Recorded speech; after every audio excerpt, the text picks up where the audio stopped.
Hola a todos y bienvenidos a este viaje fascinante al pasado. Hoy vamos a desentrañar los secretos de una estructura social que marcó profundamente la historia de Europa, la sociedad estamental del antiguo régimen.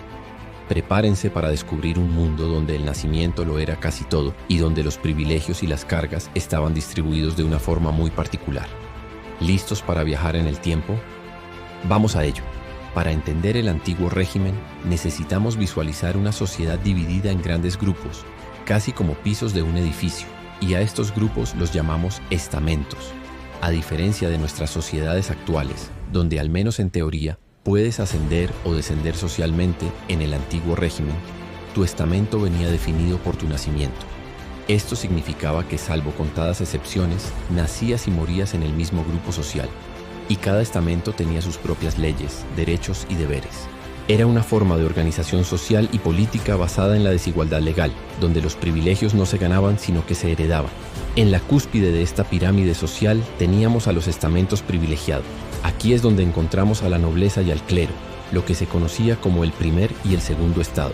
Estos grupos gozaban de una serie de ventajas que los diferenciaban enormemente del resto de la población.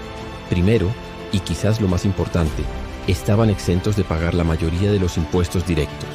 Imaginen eso. Mientras la gran mayoría de la gente luchaba por llegar a fin de mes y pagar sus contribuciones, ellos no tenían esa preocupación. Además de la exención de impuestos, la nobleza y el clero tenían sus propias leyes y tribunales. Esto se conoce como el derecho de fuero, lo que significaba que no eran juzgados por las mismas leyes ni por los mismos jueces que el resto de la población. Gozaban de cargos públicos reservados, tenían derecho a llevar armas, a ser tratados con deferencia y a una serie de honores y dignidades que reafirmaban su superioridad social.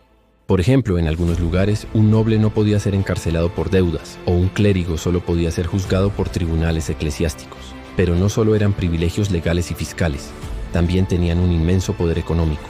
Tanto la nobleza como la iglesia eran grandes propietarios de tierras. La tierra era la principal fuente de riqueza en la época y tener grandes extensiones les aseguraba no solo ingresos por las rentas de sus propiedades, sino también una influencia política y social inmensa sobre las personas que trabajaban en ellas.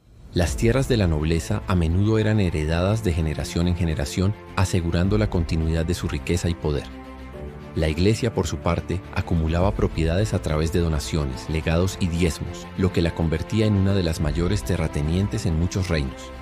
Su riqueza les permitía mantener grandes propiedades, construir impresionantes catedrales y monasterios y ejercer una influencia considerable en todos los aspectos de la vida, desde la educación hasta la política. Justo debajo de estos estamentos privilegiados y constituyendo la inmensa mayoría de la población, encontramos al tercer estado, también conocidos como los no privilegiados. Este era un grupo extraordinariamente diverso, un auténtico crisol de vidas y profesiones, pero con un denominador común. Eran los que cargaban con el peso de los impuestos y las obligaciones. Aquí no había exenciones, ni fueros especiales, ni cargos reservados. En sus hombros recaía el mantenimiento de toda la sociedad. Dentro del tercer estado, la vida era muy diferente dependiendo de dónde te encontraras. En el escalón más bajo estaban los campesinos, que constituían la inmensa mayoría, quizás un 80% o incluso más de la población total. Su vida era dura y precaria. Muchos de ellos vivían en una situación de semiservidumbre, atados a la tierra de un señor feudal y sujetos a una serie de cargas y obligaciones. Debían pagar rentas por la tierra que cultivaban, tributos por el uso del molino o el horno del señor, y a menudo realizar trabajos gratuitos para él. Su existencia estaba marcada por la incertidumbre de las cosechas, las enfermedades y la constante amenaza de la pobreza extrema. Su esperanza de vida era baja, y la alfabetización era un lujo que pocos podían permitirse. La vida cotidiana de un campesino era una lucha constante por la supervivencia. Pero el tercer estado no era solo campesinos. Dentro de él, y con un poder y una influencia cada vez mayores, estaba surgiendo la burguesía. Este grupo incluía a comerciantes, banqueros, artesanos prósperos, médicos, abogados e intelectuales. A diferencia de la nobleza, la burguesía no vivía de la renta de la tierra, sino de su trabajo, de sus negocios y de su ingenio. A menudo eran ricos, incluso más que muchos nobles empobrecidos, y su creciente poder económico chocaba con su falta de reconocimiento social y político.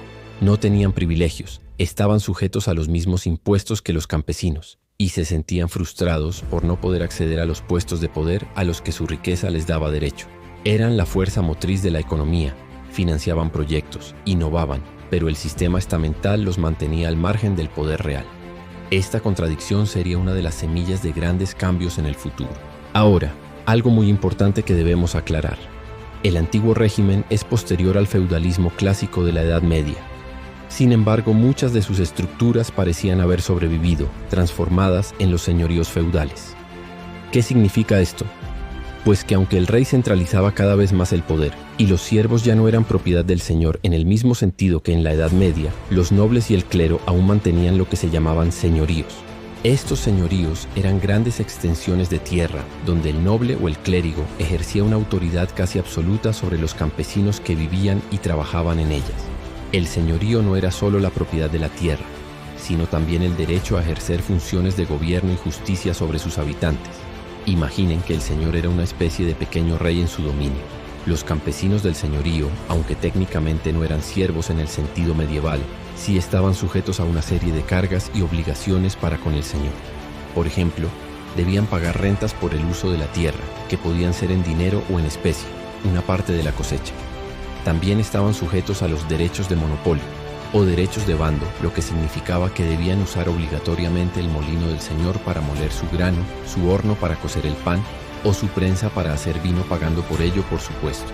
Estos eran derechos que el señor conservaba de épocas pasadas y que le aseguraban ingresos constantes y un control económico sobre sus súbditos. Además, el señor feudal a menudo mantenía la justicia local.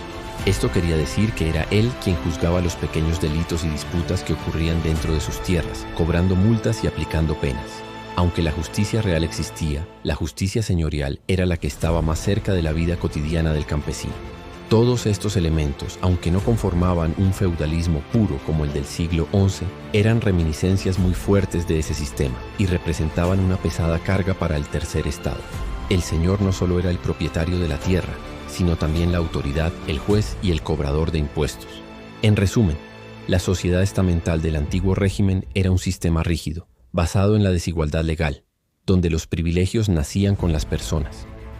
Los dos estamentos superiores, la nobleza y el clero, disfrutaban de exenciones fiscales, leyes propias y un inmenso poder económico, principalmente a través de la propiedad de la tierra. El tercer estado, heterogéneo y mayoritario, cargaba con todas las obligaciones y los impuestos, desde la dura vida del campesino hasta la creciente frustración de una burguesía pujante. Y aunque el feudalismo clásico había declinado, sus estructuras persistían en forma de señoríos, donde los nobles y la iglesia mantenían derechos y poderes significativos sobre los campesinos. Este sistema, con sus profundas desigualdades, generaría tensiones que finalmente estallarían y darían paso a nuevas formas de organización social. Pero esa es otra historia para otro día. Espero que este viaje al antiguo régimen les haya resultado tan interesante como a mí. Si les ha gustado este contenido y quieren seguir explorando la historia con nosotros, no olviden darle a me gusta a este vídeo, suscribirse al canal y activar la campanita para no perderse ninguna de nuestras próximas aventuras históricas. Su apoyo es fundamental para seguir creando contenido educativo y entretenido. Muchísimas gracias por acompañarnos y hasta la próxima.